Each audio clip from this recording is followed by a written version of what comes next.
All right, Katie, I think it's time to go through your Instagram again because I've noticed that the tweets have gotten a little more erratic again. So let's see. Were you thinking about that as you're tweeting or no? No.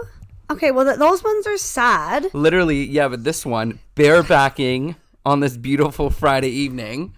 I mean, what's that about? I'm on a horse. I know, okay, when you see the picture, it makes sense. Yeah, but you automatically see the picture. It's not like you have to click it. And then, let's see what else. Wait, go up. What does that one say? Hotter now than ever. Every character you've ever played combined. Miss you, Chad Michael Murray. You sexy man. Damn. And there's an Instagram link. I actually clicked on the link. And it's like... He looks really good. Being interviewed. Yeah, he does look good. She's not even a good time. What's that? Like, what are you talking about? There's a girl in the picture and your dog and you. And then it says she's not even a good time. Okay. Hey, I feel like you've deleted some. Have I? Maybe not, but I thought I saw some more crazy ones. I like this tweet. Never trust anyone who doesn't like dogs. Speaks volumes. Good night. That's true.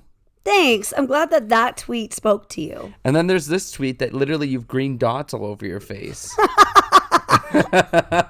I called you out on that. I was like, what is this? Yeah, I don't know why her phone did that to my face, but the girl on the left is my friend Eddie, and I love her. Those cushions are not that blue anymore from all of our animals lying on them. So, Katie, what are we talking about today? I want to flip it on you. I don't know. You don't know what we're talking about? So I had like not a very good lunch. She kind of tasted like a mushy bowl. And then we had like a cold swim. Oh, yeah. Talk about the swim for a second. Well, my parents have been keeping their pool at around like 95 every day when it's been crazy hot out. Yeah. And even some of their friends that come over to go swimming are giving them a hard time as well. Like, come on, this pool's too hot. Well, today on this overcast 23 and windy day, it's freezing. And we jumped in thinking it was going to be warm. Well, we walked in. Yeah, we didn't jump at all. We didn't jump. But thankfully, he doesn't have like the AC blasting in the house because he tends to do that too. Yeah. So that's a little bit of a payoff. Yeah, we're actually recording inside this week. Yeah, back in my my old bedroom. Your childhood bedroom. I'm just so relaxed. I'm so relaxed too, but we still got to give the people what they're looking for, which is a new episode of our podcast. Which maybe we should let people know what's going to be happening. So yeah, we've decided that we're going to release the podcast bi-weekly, you know, with busy schedules, and we just want more time to put the episodes together and make sure they're exactly what our listeners are looking for. We decided to do an episode release every other week rather than weekly. So we will definitely still keep posting about them, and any feedback or suggestions, we're still openly willingly. Oh, openly willingly. Hey, okay. We would still love to receive that. Yeah, it'll just be every 2 weeks now, so it won't be as much, and we'll have a little bit more time to process and plan our episodes. So today's episode is all about love. Well, of course. I mean, again, it's us, and we love talking about that. But it's about being happy while being single. Because so much of the time when you're single and you see all of your friends in relationships, I can relate to this, you are kind of comparing yourself to them, and you're like, well, when is that going to happen to me? When am I going to get a constant cuddle buddy? You know, that person that I can always be texting and telling them all about my day and things like that, you know? And there's an article that was published in Huffington Post, and the title is "This is What Therapists Tell People Who Are Sick of Being Single." It's by Brittany Wong, and we're going to go through some of the things that the therapists are talking about and why, you know what, maybe it isn't so bad being single after all. And as the resident single person on this podcast, I think I can relate. Yeah, you have been single forever. Oh. You know what, though? Being single is awesome. You think? I feel like you've never really been single. No, I absolutely have been single. And I think it's a really wonderful thing. everything is up to you. I mean, even down to what's in your fridge, what you're going to eat for dinner, what show you're going to watch while you relax, how you're going to spend your time off. It's awesome. It's empowering to be able to have all those decisions. Relationships are amazing as well. Partnership and, navigating life with the person you're with and memories and experiences. And like I even said on a previous podcast, my boyfriend's the only person I like to fight with because I just like everything about him for the most part. I'm just kidding. But yeah, I don't know. I do understand though when you were saying about how people can judge or compare themselves. Social media can be a very scary place to go when you're maybe not confident for whatever reason. Maybe you are single or you're not happy with your body or you don't even like your makeup routine, let's just say. Instagram and Facebook can be those places that you go to feel even worse about yourself. So if you're single and not wanting to be anymore, and all your friends or people you went to high school with are getting married and having kids or getting engaged or all of those kind of next step things, it can be hard. You can kind of think, when is that going to happen for me? Of course, there's also the thing coming from a woman's perspective. If they want to have kids, I'm getting closer to 30. Women are having kids later than that nowadays. But you know what I mean? So the pressure, but eliminate like that. And it's really awesome to be single. Well, it talks about that in this article. Someone was telling HuffPost that, she... Did you just abbreviate HuffPost? No, it says HuffPost here. Huffington Post, HuffPost, whatever. We're cool like that. So this person was saying that at some point you think to yourself it's your fault, especially if you're a woman. So kind of on that point and what you're talking about. And it talks about in this article about how millennials, are waiting later and later to get married and they're only passingly interested in sex. We've talked about both those topics on this podcast. And they say that that's only half the story. Many millennials are still eager for commitment, fulfilling long-term partnerships, but they struggle to find the right person. That's what the article says. So I want to go through some of these things and see if we can relate. One of the things that this psychotherapist named Deborah Dooley mentions in the article is that there's a deep-rooted belief that if you're single, it means that there's something negative about you. And then you end up taking that on yourself and reflecting it on yourself, which then reflects on how you value yourself and value your self-worth. So I want to get your opinion on that because I feel like a lot of the times when you're single, you do kind of put it on yourself and you're like, well, why am I not in a relationship? Why is everyone else seemingly in a relationship? And you start blaming yourself and finding maybe flaws about yourself. Well, I think it also depends on why you're single. Some people are very career focused. Maybe they're on the next chapter with their job, so they don't really have much time to think about the dating world. Whereas some people are on all the apps, really put themselves out there, and they're not getting a good response that way. So that can be probably a little bit harder to internalize because you are making the time to meet people and trying to create those connections and using the different avenues. So when you're not successful, I guess, not that success is achieved through relationships, but you know what I mean, then I guess it can be a lot harder to grapple with. But I mean, some people think they're ready to be in relationships or in a relationship and then can be quite closed off when they're meeting new people. Yeah. Also, there's the whole concept of baggage, people being hurt in the past, trust issues. So, that's interesting. So I don't know if that would be a whole other episode that we could talk about baggage. Do you think it would be? It could be. Oh, okay. So maybe we won't go into it on this podcast. You're just going to have to wait and see. You're just going to have to wait and listen. You're going to have to wait and listen. Oh, I like that. By the way, are you sure that your pool is, your face just looks so scared? Like, what is he going to say? By the way, are you sure that your pool is salt water? Yeah. My eyes feel kind of tired like chlorine. Like when your eyes feel kind of... Really? A little. I didn't feel that way last time I was in the pool. Well, it's supposed to be. You should ask. I wonder, imagine. If they put it in wrong or something? I don't know. Because it's been salt water for like 5-6 years. Yeah. And when I was in it last time, I didn't feel that way, but it feels chlorine-y to me. Your eyes look a little red. Yeah. That doesn't usually happen from salt water. So we'll have to ask. That's an interesting thing. That is interesting. That won't be its own podcast though. So one of the things that this psychotherapist mentions in the article is that you shouldn't fall into the self-loathing trap. And she says that the reality is being single should be celebrated. And one of the things that she talks about is how oftentimes when you're single, you end up finding yourself, your purpose, and your passion. And I found that really interesting because I find that when you're on the search for someone, you're so focused on that, and maybe you get down on yourself if something doesn't work out or whatever. Whereas when you're totally single and just doing you, things happen naturally. And so many times you hear of that where the saying is, when you're not looking for someone, that's when you find someone. I do believe that that's the case. Do you have experience with that? Or do you find when you are looking for someone, that's when you've kind of gotten into a serious relationship? Well, I mean, you definitely hear a lot of success stories about, two people that are maybe looking for love and find each other. But I also do really understand the saying of if you're not looking, it can just kind of show up at your doorstep. And that's how my last 2 relationships were. Really? Yeah, I wasn't looking at all. I mean, I was single and not against being in a relationship.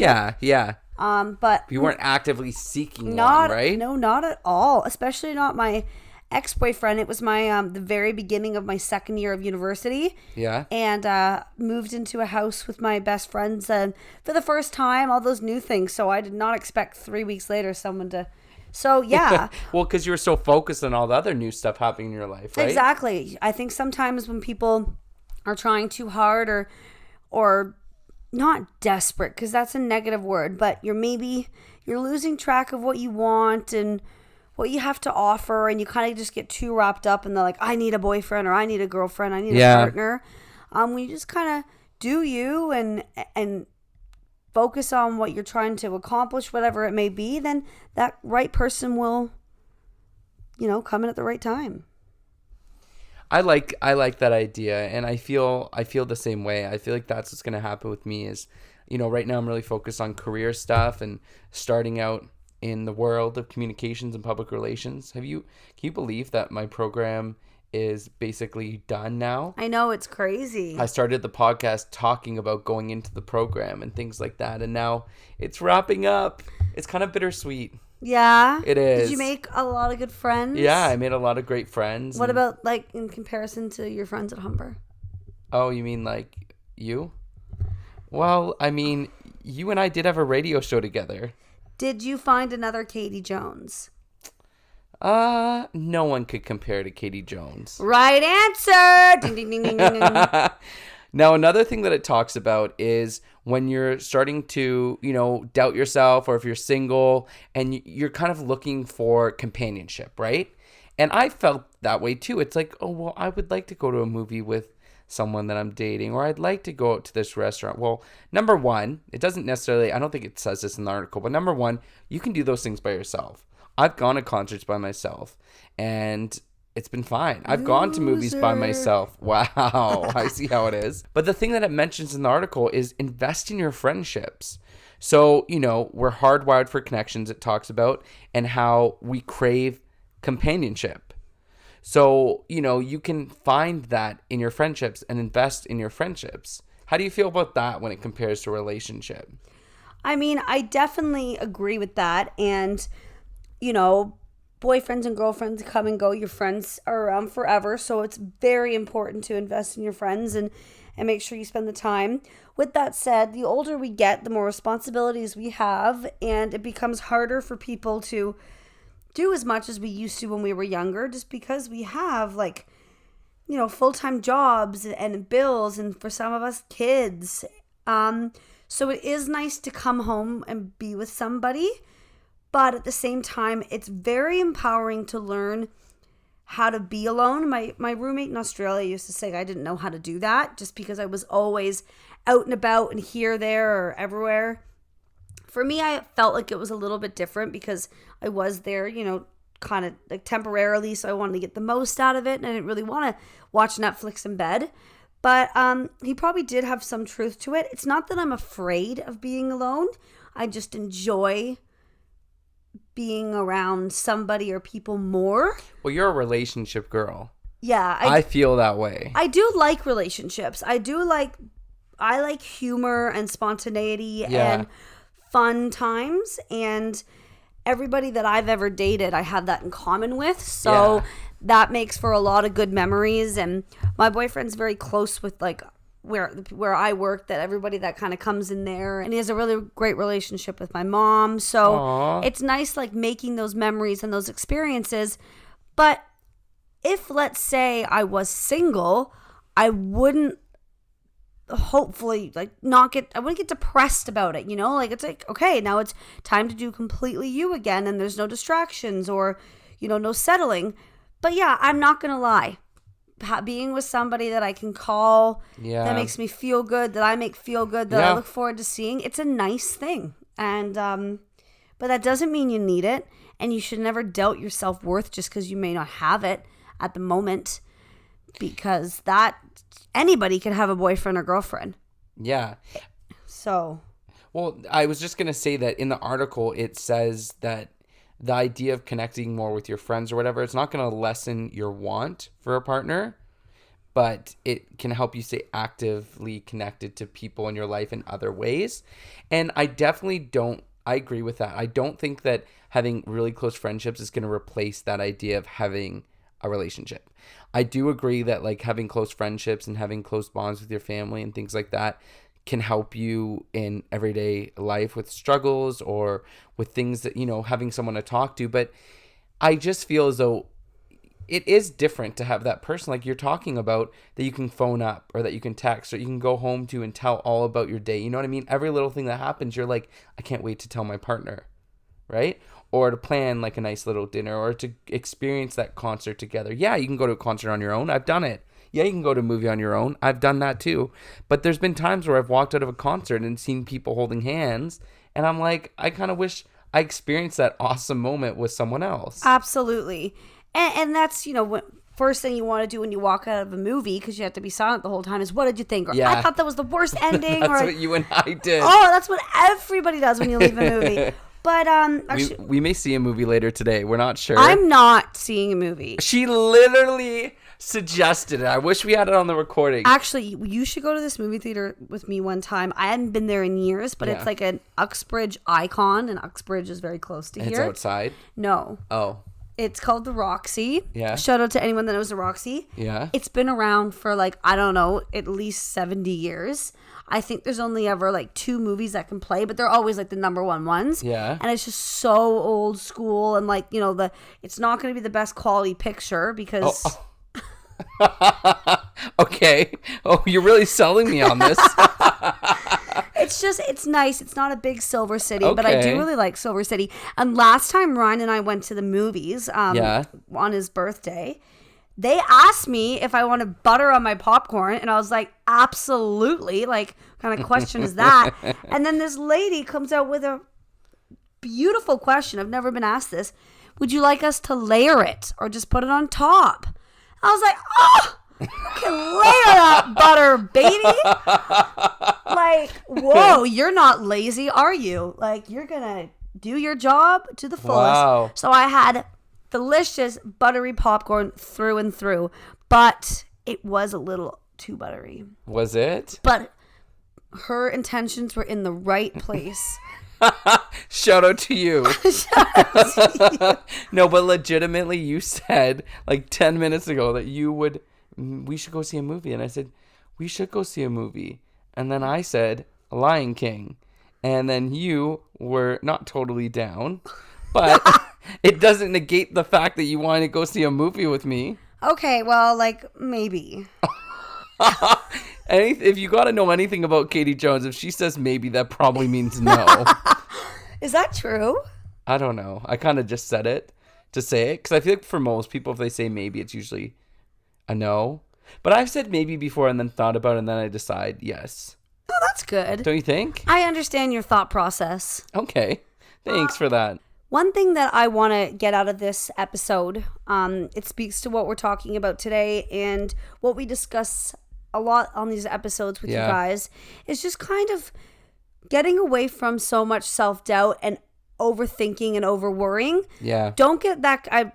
I'm not trying to get that confused with, having a goal, staying on track, staying passionate about it. And, you knowing where you want to end up and taking that seriously. I'm talking about some of the things that we can't change and all of the kind of self-deprecation we can do to ourselves and all the worrying, because just as we all know, a lot of times in life it ends up working out, and then you look back and you go, wow, I wish I hadn't spent all that time or those months or maybe even those years stressing out about this situation, because maybe the worst possibility happened and you're still okay, or the best case scenario ended up playing out and it's the best case scenario. I just find that so much with relationships, we affiliate that with, as you were kind of saying, like self-acceptance, self-worth. And then maybe you do look back and you go, I spent all this time pining over this person that didn't want me back, let's say. Yeah. And then turns out I don't even want that person. I found someone else even better, and you can't get back those years or those times of just... Or even if it's a couple weeks or months or whatever of talking with someone or seeing someone. That's it's a really good point. I've been there before where I was just making myself anxious about the situation and overthinking everything. I mean, I still overthink a lot of things, as anyone who's close to me knows. But, I think specifically when I was really into, well, I mean, it's probably happened more than once, but a specific time that I'm thinking about, I was just, being anxious because, oh, well, maybe this person didn't text me back, or maybe they were a bit different that time that we met up or that time that we FaceTimed or whatever. But at the end of the day, hey, it didn't work out. Whereas now I feel as though, and I could be wrong, but I feel as though I'm at a point where if this person isn't going to put in the same amount of effort, or if they're going to, people have off days, obviously, but if they're not going to be as into me as I'm into them, then is it really worth it at all? Absolutely. And relationships don't define you. No. Even if you're with the person for 65 years, they don't define you. They are a part of who you are. Yeah. But self-love, acceptance, all of that comes from within. It's corny for me to say, but it's true. And yeah, I do think if you are single, newly single, maybe stressed out that you feel you've been single for too long, don't look at that as a hindrance. I would look at that as a wonderful opportunity. And there's no timeline just because people used to get married and have kids a lot younger and all that stuff. There's no timeline. Your timeline is your timeline. Well, it's interesting because the article talks about what you were just saying, which is basically stay clear of rating your future. So rather than just focusing on what that long view is going to look like for you, think about the moments that you're having with that person. Take it one day at a time. Another thing that it mentions is don't stop dating. So even if you're over dating, still go out and go on those first dates, because you'll better understand what you're specifically looking for. And I can attest. And what you're not looking for. And what you're not looking for. And I can attest to this. I've gone on so many first dates in the last couple of years. Since the last time I was seeing someone. The last time I was seeing someone was in 2016. And I've been on a ton of first dates, but a lot of the times it didn't make it to a second date because I wasn't into them back. But I still went on that first date, and, I tried to stay as open-minded as possible. Even one time I went on a second date because my friends were like, oh, well, maybe he was shy, or maybe, just give it a second chance. And I did it. And guess what? Nothing changed. You're I really still don't like him. Yeah, I realized even more that he seems nice as a friend, but I don't see it as more than that. So I feel as though this is so true because I totally understand way more, I feel, of what I'm looking for than before I was going on all these first dates. Another thing that it mentions is join social groups specific to your interest, which is a great way to meet people. I've heard of people meeting in co-ed sports leagues. Yeah, sign up for some volleyball. Yeah? Yeah. Volleyball, eh? I actually really like volleyball. Beach volleyball or? No, I don't want all that sand all up in me and all my... Up in me. Or, diving on the sand. That just seems painful. I'd rather lie on the beach with a margarita. Oh, margarita. Margarita. Senorita, margarita, senorita. What? Get your weird feet off my bed. Oh, don't my feet look nice now? I cut them. Oh, I forgot to say this. Remember the time that you were like, you need to cut that toenail? Yeah. I cut it like a couple days later and my toenail clipper broke. It broke the metal toenail clipper in the shower. So I went out and bought another one. And now, how do they look? You have kind of cute feet, actually. Yeah. They're like little kids' feet. Oh, no. They're like 10 and a halves. Are they? Yeah. They're not 10 and a half. They're like 10 at least. They're like 10 and a half, 10. No, they're nice feet. I'm glad you cut your nail, though, and it broke. You're crazy. I feel like your feet are kind of small. Kind of small. I have really small feet. Yeah. I'm size 4 kids. Oh, well, you know what? You must save a lot of money on shoes. Yeah, but you know what? I don't buy them as much anymore because although I have pretty narrow feet, I find kids' feet are even more narrow. Oh. So sometimes they hurt a little bit. Okay. So it's not worth it in the long run to save an extra $20 or something? Yeah, I guess it depends. And the final point in this article is don't buy into the cultural expectation that you have to be in a relationship. Yeah, exactly. I mean, that is a really good point. However, I do think that, overall, it's nice to be with someone. Number one, I mean, well, okay, maybe this isn't number one. I was going to say number one, you save on rent, but no. Yeah, that's not number one, but hey, it's handy. Number one is like, you get the love and support of someone, another human being that truly cares for you. On a romantic level. It's Exactly, and you have family and friends, but you're so right, on a romantic level. Yeah, I know. I'm always right. What were you saying, though? But sorry, I interrupted you. No, that's okay. No, I'm just saying, because you do have your friends and family, hopefully, that love and support you. But obviously, having a partner, it's just different. We'll leave it at that. So what do you guys think? Do you think that you have to be in a relationship to be happy? Have you had moments where you're single and you're just living your best life? Or are you more of a relationship person where you're living your best life, but with someone else? Or are you in love with Ryan Durgy and you just don't know how to approach it? I mean, you can start by sliding into my DMs. Or just text me and I'll send you his home address. Oh, no. No, don't do With that. all of the details. Don't do that. When he's expected to be home and his class schedule. Don't do that. Anyways, thanks for listening. And yeah, so next week we won't have a new episode because we're going to go bi-weekly. And so you'll just have to listen to us in 2 weeks. We love you. Love you. And don't forget to follow us at Is This Adulthood on Instagram and at ITA_podcast on Twitter. Bam. Bye.